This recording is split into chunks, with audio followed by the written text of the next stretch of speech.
Welcome to Bold Voices, Soft Hearts, a podcast featuring stories of finding passion through pain. We're so glad you're joining us. Here's our episode for the day. Welcome to Bold Voices, Soft Hearts. The mission of this podcast is to have meaningful conversations with people who have found their passion through pain. I'm really glad you're here, especially today because I have someone I consider a dear friend joining us.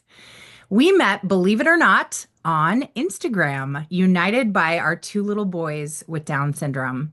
And we've connected twice in person at the Dear Mom Conference in Laguna Beach, California, which we just had last month. And this mama is just refreshingly down to earth, and her love for her family and faith is inspiring, as you will hear in this episode. She also has really great hair, and that's a much needed detail. It's great in person. It's great in every way you wear it. I am a fan. Erin, welcome to the show. Oh my goodness. Thank you. That's a very nice compliment. Thank you. Oh my gosh. It was so good to see you in California. Yes, it was. It was the Yes, best. it's just always good to give a squeeze to, somebody that you have gotten to know over Instagram, and just to be able to hug and say, wow, you are actually a real person. I know. It's such a unique experience because it feels like online dating. It's like you're really talking and getting into it and like having great conversations, and then you meet and you're like, wow, like you're real. I can see Yeah, you. It's so yeah, exciting. yeah. But particularly for me, and I definitely want to dive in here, but I think this is important for me this last month. In this season of my life, the way in which you cared for me that day, I don't know if you'll ever really fully understand what it meant to me, because I was there to speak and you put on like your speaker hat, your professional hat. I Right. was there for work. I'm usually the one who's like pouring into people, which I love. Hmm. But I really was broken, and the sincerity in your eyes and in your question uh helped me open up to you, because I am always so afraid of falling apart, you know? Hmm. And so I really appreciate who you are. I appreciate the way you see and care for others. If I felt that way, I can only imagine how people who have known you longer and your family feels. But you just really blessed me. So I want to start Oh, by saying that. well, thank you. And I felt really thankful that you were willing to open up, because you could just say, "Oh, it's all good. I'm fine," and put up the walls, but you were willing to say, "Hey, let's sit down and let's talk." And it was a God moment. I just felt like it was a God moment. It We really happened to be was. in the bathroom at the same time, and so I'm thankful too that we had that moment. It was great. I'm thankful too. And I think it's a mutual trust, because you don't know. Sometimes I've been there where you're like, I don't want to pry. I don't want to ask too much, but I really do want to know what's going on with you. And so it's like Yeah, you're taking a chance by asking, and then the person who's sharing their heart is taking a chance by, trusting, like, yeah. and so it really was a God moment. It was so special. And it was especially special to me because I feel like I've really watched you initially from afar, um, uh, come into this new chapter of your life, and the evolution of how you've carried that has been really a blessing to behold from like an outside perspective. Hmm. So I would love, before we dive into that, I would love for you to tell us a little bit about you and your family, Yeah, maybe leading up to Maverick, and we'll get to Maverick. yeah. So my husband and I've been married almost 30 years, and we live in rural Indiana. But for a long time, we were missionaries overseas and had our oldest child, believe it or not, in Thailand. Um, and walked through many, many years of infertility. It was like 6 years before I got pregnant with him. And then we had decided to adopt. We adopted our little girl. She's not little anymore, but she was 10 months old when we adopted her from China. And then it would be 11 years before I would have another baby. So from my oldest at that time to then my son Ezekiel, it was 11 years. And tried all kinds of fertility things, tried to get pregnant, tried, on and on. That's a whole nother story. But um, we just decided we're like, we're not going to have any more kids, and that's okay. And then I ended up meeting up with and basically an herbologist. He understands herbs and put me on a regimen and said, "Would you want another baby?" And we said, "Well, if another baby would come, that would be great." And at that time, I was 36 years old. No, probably about 35. It took several years again, and then at 38, I had Ezekiel. And so, just totally blessed to have, three children, be able to be pregnant twice. It was just kind of a miracle. And we were done. It was just like, that's it, you know, going on with life, raising our kids. When our oldest was 5 years old, we had moved back to the United States and bought some land and living in rural Indiana and having chickens and the whole like farmer type life. My husband grew up this way and he loves it. So anyway, at 46 is when I found myself pregnant, and we had never used birth control, never needed to use birth control because of my story, of our history, and never thought that we could possibly get pregnant because, like I said, our history. And so it was kind of a funny story, actually. My husband and I had been on a date and we were doing, I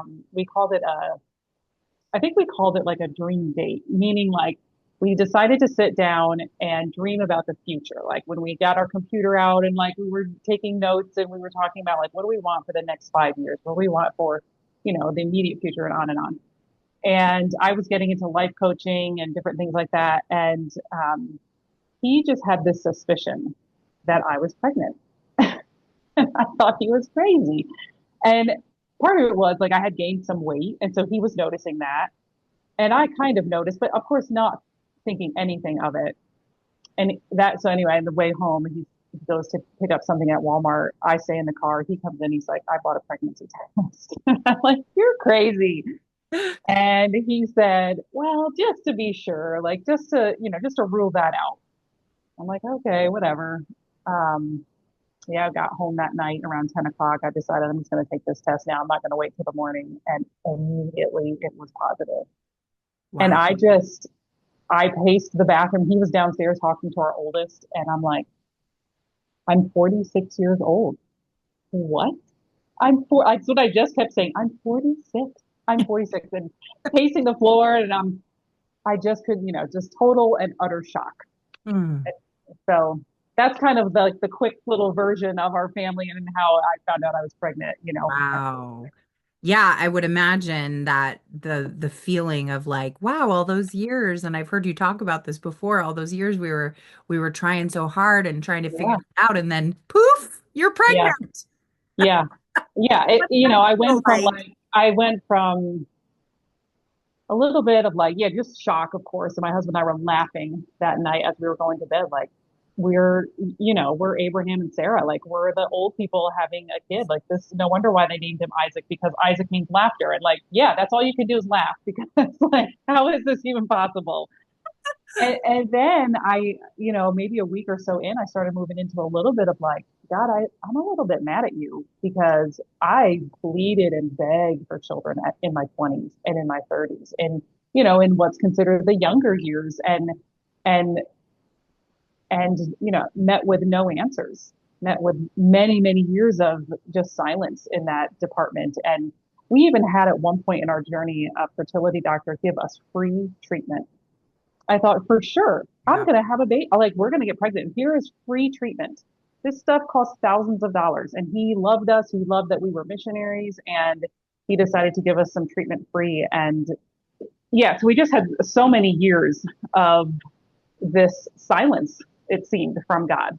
And and then be pregnant at 46 years old, I did. I went through this a few weeks of just like, oh, I'm a little bit mad at you. And I had to process that and almost like grieve it. Then I was nervous I was going to miscarry because they weren't sure.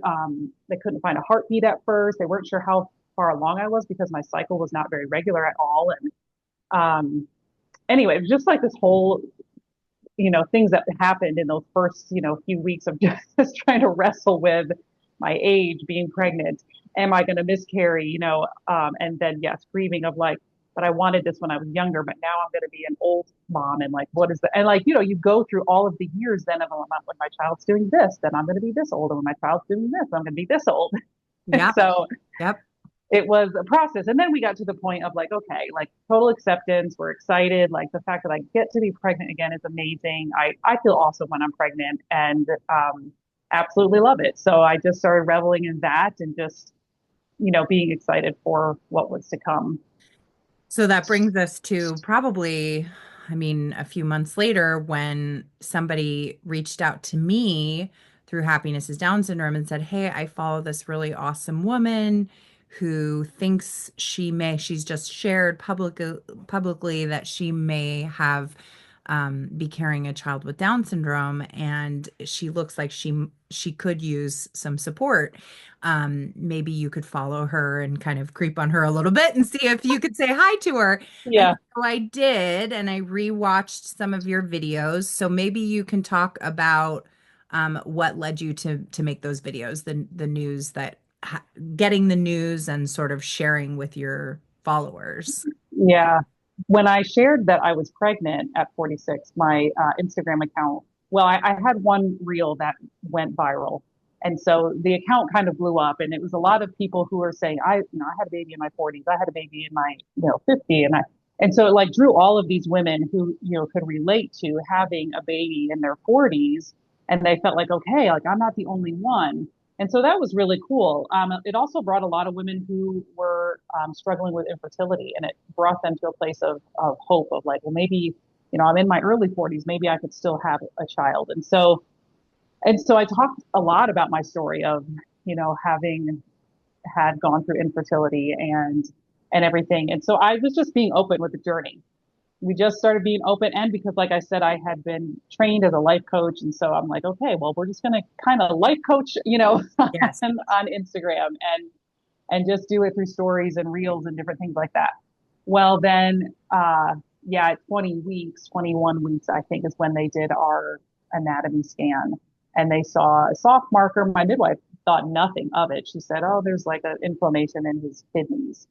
um she said that very common in boys, but it also can be a soft marker for Down syndrome. So if you want to do the blood test, you can do the blood test. So anyway, decided to do the blood test, comes back 95 out of 100 chance that he's going to have Down syndrome. And again, now here we go to another tailspin midway through the pregnancy. And so I was very vocal about it. And it is one of those things that I look back and I wish that I maybe wasn't as vocal, but at the same time, I think a lot of people, when they first get the news, they're feeling the same way that I did. They maybe feel anger. They maybe feel like, this is not how my story goes. No, this is not at all. This Mhm. is not, I pray for other families who have this going on, not my family, and so I was pretty, I can't help it. It's just me, I just am pretty vocal and direct. And it maybe was a little harsh for those people who already had a child with Down syndrome to watch and hear what I had to say. But maybe at the same time, not because, and you could maybe, tell me what your thoughts were. But over and over, what I have heard is people say, you're saying what I'm thinking.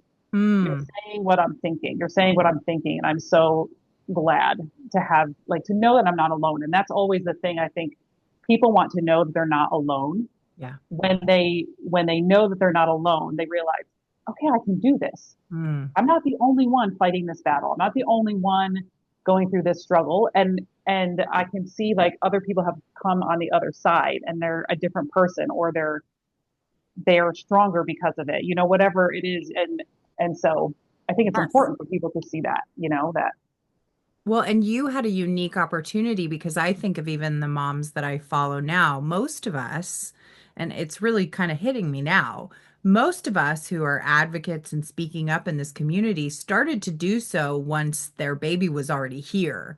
And Hmm. so you, like you said, you'd had this platform that was gaining a lot of followers and you had a space to share in real time, which I'm sure had I had that, there would be many things that I look back on and be like, oh, if only I'd known, or what if that offended somebody? Or, I mean, I think the key is you don't know what you don't know, Hmm. and you feel what you feel. Yeah. And those feelings may make you cringe later because you're like, oh, I was so wrong, but you didn't know. You didn't Yeah. have any point of reference. You only felt what you could feel.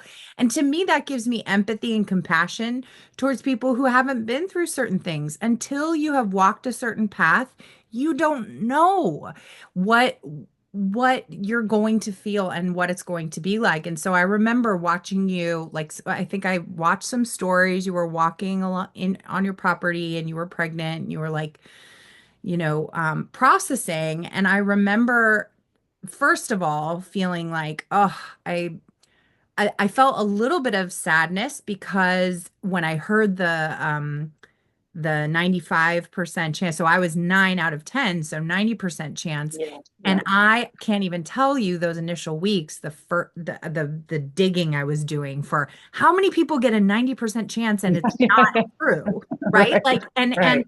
and what I found time and time and time again, there was literally like this much information that favored what I was hoping for, but Yeah. time and time and time and time again, it would be a lot of prenatal testing can be inaccurate, but not when it comes to Down syndrome. Down syndrome, there's like it's a very high likelihood that your child, even if you don't get an amnio, which I didn't, if your blood test get is that high, you're gonna have a child with Down syndrome. Yeah. Like Yeah. the odds are, I know. yeah. And so I was feeling sad because I felt as though you were, and I did this too, like sort of like it might not be and whatever. And I'm Yeah. thinking, well, it's gonna be, and I want to hug her, you know? Yeah. And so, but I did reach out to you and I respected you because you were just like, I'm not ready to process, I'm not ready to talk about that yet. But when the baby comes,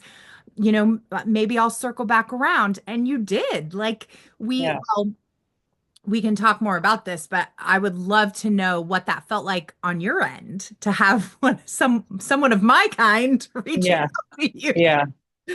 Yeah. You weren't the only one. I had someone else too. And the other woman that reached out, I have not reconnected with her and I've wanted to, but I've lost her name and account, name. So, but, um, I was so in denial. I really, like you said, was looking for those things too, like, um, the blood work. And there, from what I had heard, there was like different types of tests to test for Down syndrome. And the one that I had, I didn't have the amnio either, but the NIPT is the test I did. And that's when it's very, very accurate. And I kept going, oh, but I wanted to find something that said, no, it's not very accurate. Yeah. Because my brother and sister-in-law, they had a test to test for Down syndrome because they saw some markers. And so their son is now, I don't know how old is he? He's 15. So it's 15 years ago. They didn't do the NIPT. That wasn't, Right. I think they had it, but it wasn't as common. And their test was inaccurate. Right. And so I was holding on to like, oh, Right. maybe, yeah. So anyway, so you reaching out, I just was in this place of like, I'm not ready. I'm not ready to talk about it. I'm not ready to, I think I just wasn't ready to really accept it. So talking about it, with somebody who has a child with Down syndrome who's going to tell me about what the experience is like, felt like acceptance. And I wasn't ready for that. Yeah. And it really it took a little bit even after he was born, because of course you're still like, well, there's this 5% chance, and then he's born. And as soon as I saw him, I knew. And then you're like, I'm holding him and just bawling and crying, and just inside I'm saying, I'm sorry, I'm sorry. I might have said it out loud, that only where he could hear, but because you feel some of that, a little bit of that remorse of like, I wanted you to be different, but this is who you are. And I'm so sorry that I wanted you to be different. And, yeah. And so it took me a little bit to just settle in. And when you first have a baby, your emotions and your hormones are just all crazy anyway.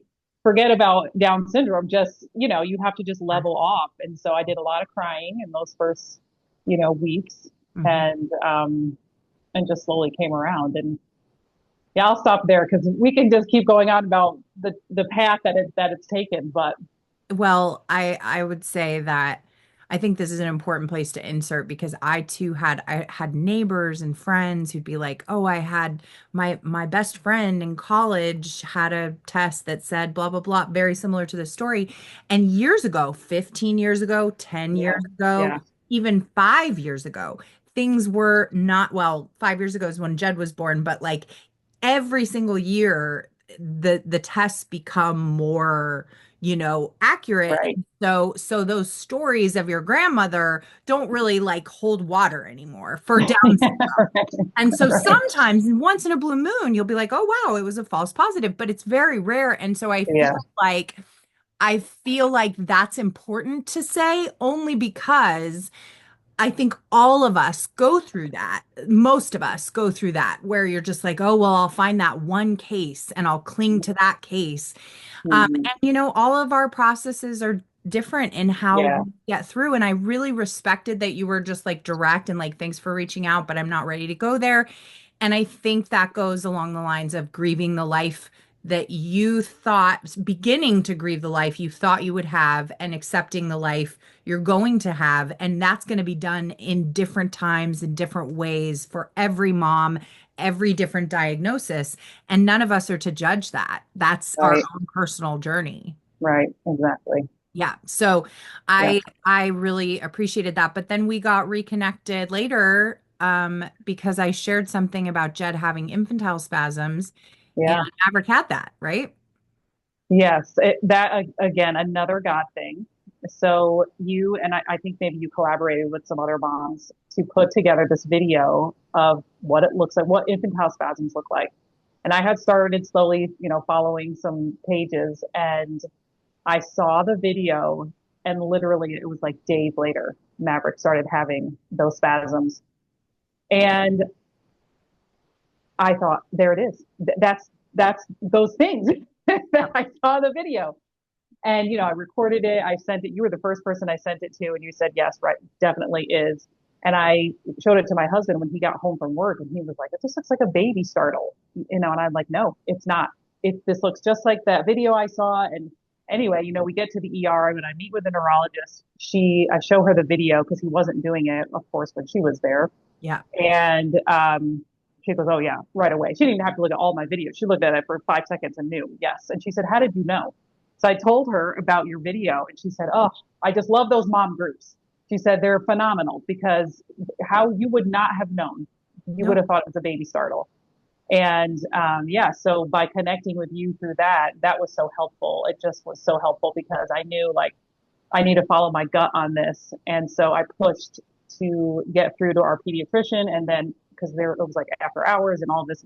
Anyway, ended up getting the head pediatrician, and he gave me his personal cell phone, sent him the video, and right away he said, "Go to the ER." And so we were in the ER that night. He was on meds the next day.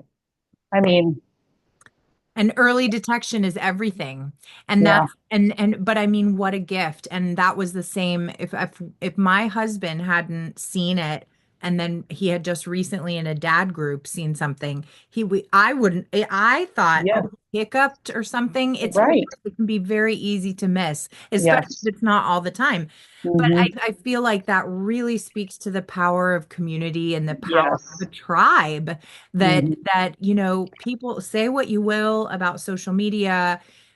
For a group like ours in a time like ours post Yes. COVID, I mean, how would we have done this? I know.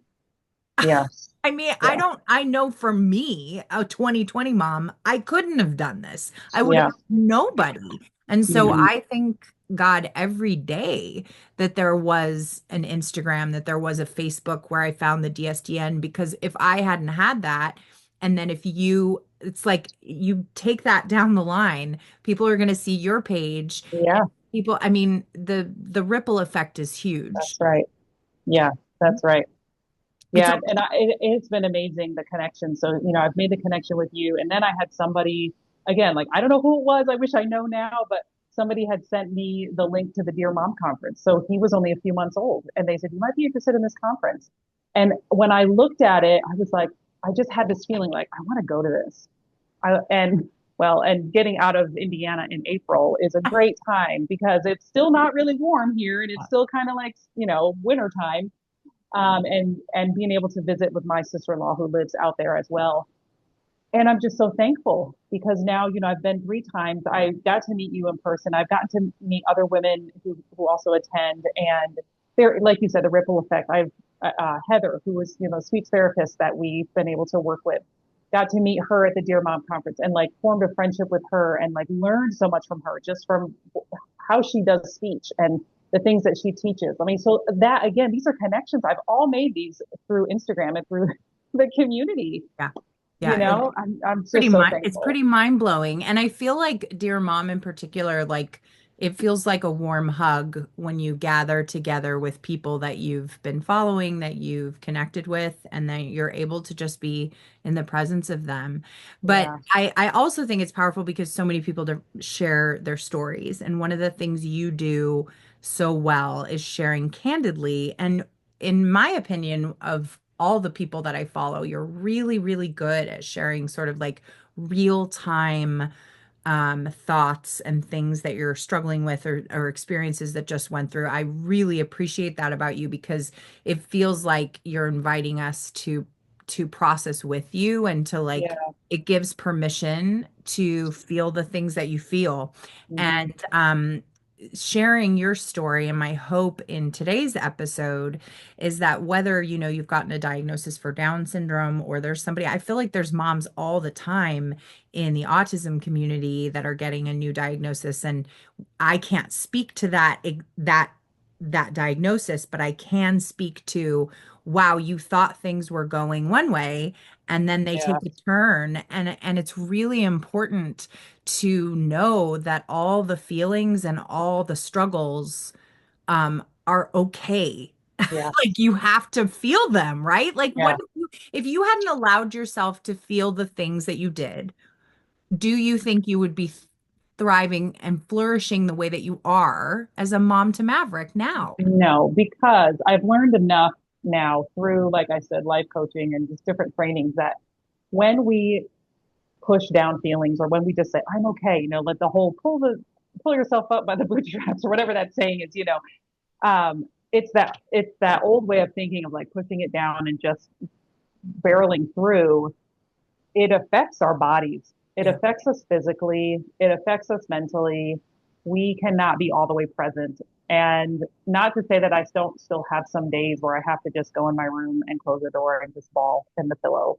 Hmm. Um, because I do have those days, but they're not as often for sure as in the beginning. But yeah, that's the thing that I think you had asked me about coming on here and like what is the passion, and that really is a passion for me is seeing women understand that it is okay, just like what you said, it is okay to feel what you're feeling. Because sometimes we're like, these feelings make me an awful person. Mm. These feelings I should be ashamed of, and so you try to not embrace them. Hmm. You just try to no, it's not like that. I'll be okay. It'll be okay. We'll be fine. But you're feeling them. You got to let them come through. You got to let them come through. You got to let them work through your body, whether it comes out through anger, it comes out through pounding a pillow, screaming and yelling, and I don't recommend doing that to a person. I recommend doing Right. that into a pillow or, by yourself, writing things out or whatever. But they've got to come through. And I want women to understand that and see that you're where you're at. It's okay to be where you're at. Well, that really comes through in your testimony and through following you. And that's where when you said that, I like to ask people because I have like an idea, like what I think somebody's really good at and their passion. But like it's so great when the thing that I think sets you apart, like it aligns with what your passion is, because Yeah. that shines so true when somebody's in the zone of like, here's what I really, really, really want to give to the world. Yeah. It's so authentic and it's so real. And you shared maybe a couple weeks ago about an experience, if you're comfortable sharing, where you were with other people Maverick's age, that Mhm. really touched me. Could you share that? Yeah, I'm assuming it's when I went to the library, brought him to the library, brought all the kids to the library, thought that we would practice with his walker. It's kind of an open space, Well, we get in there. Yeah, it must have been like a mom's group with kids that were like 18 months to 2 years old, maybe some were 2.5 to 3, um, all in there. Maverick, first of all, did not want to move. I set him in his little walker and he did not budge. Well, then other little kids are coming up to him. And of course, he gets called either the baby or, the little kids don't know what to do with him. And the moms aren't really sure either. And it was it was one of those moments that where it was really hard because I'm seeing these younger kids. I heard one woman say, I heard the women talking, and then one woman said, "Oh, well, he's almost 2, and well, this kid is walking around and talking. My kid is not walking. He is not talking, and he's 2 and he's past 2.5. He's getting closer to 3." And I, it was really hard. Yeah, I went home that day and I cried because it was just boom. It just hit me in my face, right there in my face, that he's not where he would be Hmm. if it hadn't been for Down syndrome. And so then I sometimes I get mad at Down syndrome. Yeah. Like I don't like you because my son can't talk, my son can't walk because of you. Um, and to me, that's different than being mad at my son. I'm not mad at my son. You Right. know what I'm saying? Like you Right. kind of get, and it's okay. It's okay to feel that, to be like, I don't like it. I don't like it that it exists right now. Yeah. But then you look at some other things that because he has Down syndrome, like, I mean, is it because of Down syndrome or is it just because of him? I don't know, but he is a magnet for people. Um, and I haven't experienced that with my other kids, walking through the store and literally people from down the aisle and I hear, "Oh my goodness." And I look and the man or woman, doesn't matter. He's waving at me and smiling at me and like it makes my middle say, "It just made my day." And I'm like looking at the vegetables and he's Right. having this interaction with somebody down the aisle. And so, those are like the beautiful moments that you're like, oh yeah, Yeah. it's touched his heart. It's really true. And I think that touches on something very real and tangible in us, that comparison, can be the thief of joy, but it's a very natural human thing to be like, ah. And Yeah. it's funny because I don't struggle as much with Jed next to typical children. I struggle more with the ones with Down syndrome that are just like talking up a storm, and because Yeah. Jed's going to be 5 in August, and he's come a long way, but I mean, there are other almost 5-year-olds who are speaking in sentences, and I'm like, Yeah. how? Yeah. And what that Right. does to me, is think you've failed. Like Mm, I never blame Down syndrome or Jed or like those circumstances. I blame myself and like, oh, mm, your direction is off. You're spending too much time on this and you're not spending enough time on this. And that shame cycle that you mentioned earlier, just like yeah. the ashamed of what I'm thinking, ashamed of what I'm doing or not doing. And so it's good to name those things because, what's so interesting is that every time I've spoken that aloud to a friend whose, daughter is saying the whole alphabet and singing like all these things aloud and articulating things, every time I've been like, wow, I really I wish Jed was there. This kind of makes me sad. I'm so happy for her, but this kind of makes me sad. Yeah. And then she'll say, it's so funny that you said that because I saw a video of Jed like hiking through the woods and my daughter isn't doing that. She'd fall down. Yeah. So it really brought me back home to the place that just like you and you're going to be able to do some things effortlessly that I'd be like, I can't do that, and vice Yes. versa. Right. We're all Right. given unique gifts and abilities, and it doesn't make us any better or any worse. And it certainly doesn't make us any better or worse as parents. Right. It's just, it's what it is, right? Yeah. Yeah. And it can be a hard pill to swallow, Yeah. but And sometimes it just comes unexpectedly. And I think that's what happened to me that day is I I just wasn't prepared for it. And I was like, oh, okay. Like this just that was like jolting mhm. that, well, I didn't realize that this would even be this hard, but it was. Yep, it So, hit. but yeah, but it's the same thing. Like you've just got to process it and work through it. And then, once you allow yourself to do that, you can come out on the other end and have a different perspective. For But sure. if you don't allow the moment of, okay, I need to go be angry about this right now, or I need to go be I need to go cry and sob about this. You're not going to come out on the other end with a different perspective. You're going to come out on the other end with maybe bitterness, maybe a little bit, more bitter, maybe a little bit more angry at just the world. And I don't want to be that, No. I want to be a vessel for God to use, and I want to be a vessel of love, Yes. And you're answering that call. And I guess that would be a great way to end that. If there's somebody who's listening who maybe in their stage of their journey, maybe they're not the type to share in stories on Instagram or to get up in front of a bunch of people and talk about it, but they're really internally struggling with, this really makes me sad. This is not the way I'd hoped things would be. Like, what would you say to a woman who is really battling internally and just doesn't know what to do with it? Therapy is good. I did some really good therapy when I was, just after Maverick was born, but also, reaching out to either like someone like me, someone like Misty, that's in the community that totally gets it. It really does make a difference when you can talk to somebody who is like, I know exactly how you're feeling. I know exactly the road you're on. I was there. I feel it all with you. Yeah. That, when you feel seen in that can help lessen that pain. Yes. But it is important, I think, too, to, you might just have some things that you do need to work through with a professional, and there's nothing wrong with that either. Yeah. That can help. I think we all need to go to a professional therapist, really. Well, especially in our life.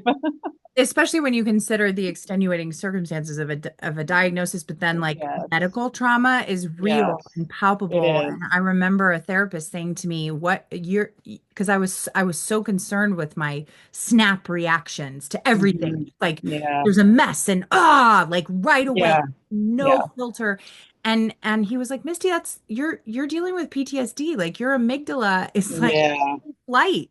You're in just like this all the time, and your body, like you said, it internally and externally affects you. And so to be able to talk to a professional about that is invaluable. Yeah. And learning things like breath work. I mean, those are things that have helped me too, just learning like body work to do to help bring down the cortisol, help to, get out of your amygdala, and into your, what's the other part of your brain that's, the calming part? The something cortex or, I don't know. Doesn't matter, but getting calmer is what we're trying to get at. But, just even learning some body things to have, and that for me, I've learned through either, other coaches, life coaches that I've worked with, or therapists, so I think those things are important too. So that would be some of my advice. Yeah, I'll have to talk to you about that breathwork stuff, because I feel like that makes all the difference.